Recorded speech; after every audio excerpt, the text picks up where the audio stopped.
In order to turn off or disable Find My iPhone before you sell or trade in your device, you want to open up the Settings app, which is the gear icon here, and then tap on your name at the very top. This is your iCloud account. Then you're going to see the Find My option about midway down. Tap into Find My, and then you're going to see that Find My iPhone is turned on. If we tap into that option there, you may run into an issue where it's grayed out and you cannot turn this off. So there are two things that you need to do.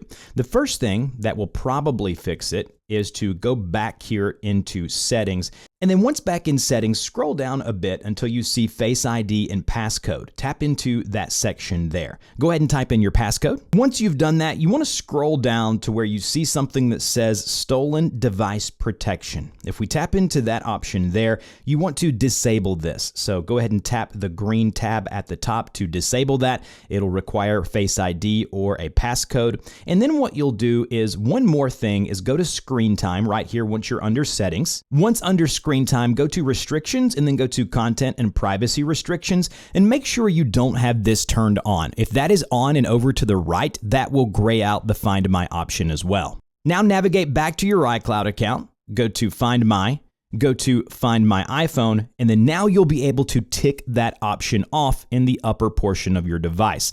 You'll have to do this in order to completely wipe and reset your phone if you're wanting to sell or trade in the device. I'll have some frequently asked questions in the pinned comment down below. If this helped you, don't forget to like, share, and subscribe, and I'll see you guys in the next video.